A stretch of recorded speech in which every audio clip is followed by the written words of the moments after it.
실제 사례, 제가 운용을 하고 있는 사례를 통해서 어떻게 포트폴리오를 짜고 그게 어떻게 효과가 있는지 그걸 좀 보여드리도록 할게요.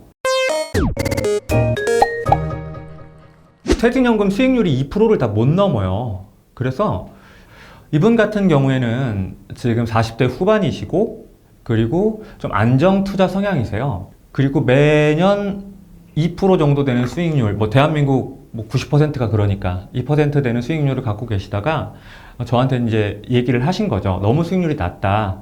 이것 좀 어떻게 운용을 좀 해달라라고 해서 일단 절반은 채권으로 가자는 얘기가 합의가 됐어요. 그래서 그럼 나머지 절반을 어디에 갈 것이냐 얘기를 해서 미국 A, 미국 B, 글로벌 A, MMF 뭐 이렇게 해서 투자를 했다라고 나오죠. 일단 4개 이상으로 쪼갠 거죠.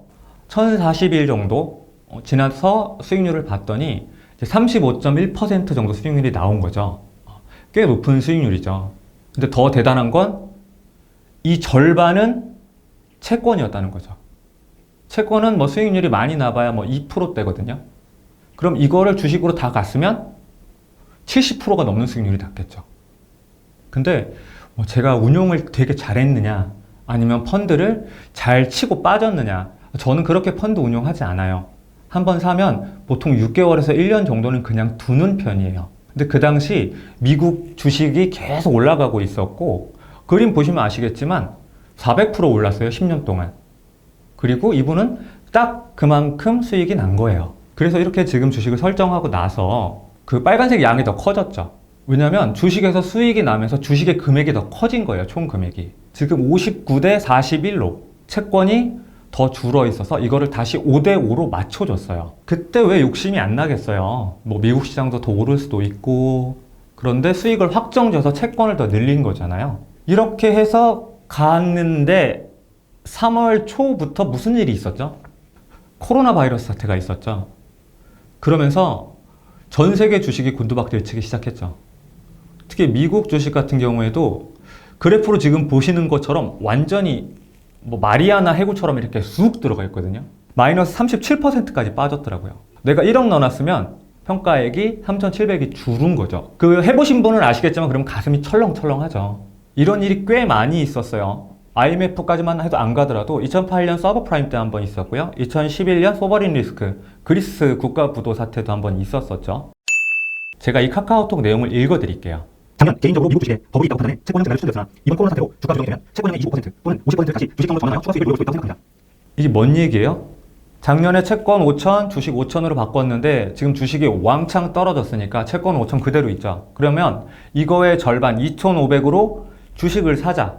환금성이 있고 투자를 저점에서 할 수 있는 요인, 그 돈, 그것이 있어야지만 투자를 잘 할 수가 있어요. 포트폴리오의 중요한 점은 첫 번째는 하락장에서 깡통 안 차게 해준다는 거예요. 이분 같은 경우에는 수익률이 20.02%예요. 35에서 줄은 거죠. 근데 그것도 거의 절반 정도밖에 안 줄었죠. 왜냐면 채권이 버텼으니까. 하락장에서 채권이 주식이 떨어지는 걸 받쳐서 버텨준 거죠. 그런데 더 중요한 점은 왜 포트폴리오를 갖고 있어야 하고 채권이나 현금 같은 자산을 갖고 있어야 하는지예요. 미국에 투자하는 거, 뭐 한국에 투자하는 거.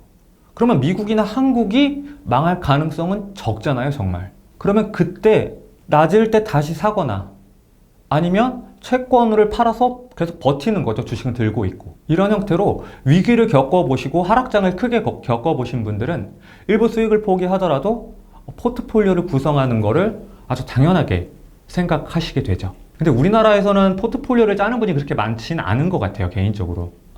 미래는 몰라요. 그리고 대응하는 것도 너무 힘들어요.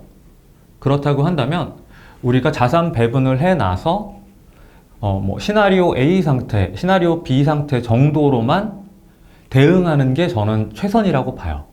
그리고 한 8% 정도 꾸준히 수익을 올릴 수 있다면, 지금 이분 연금 펀드가 그렇거든요.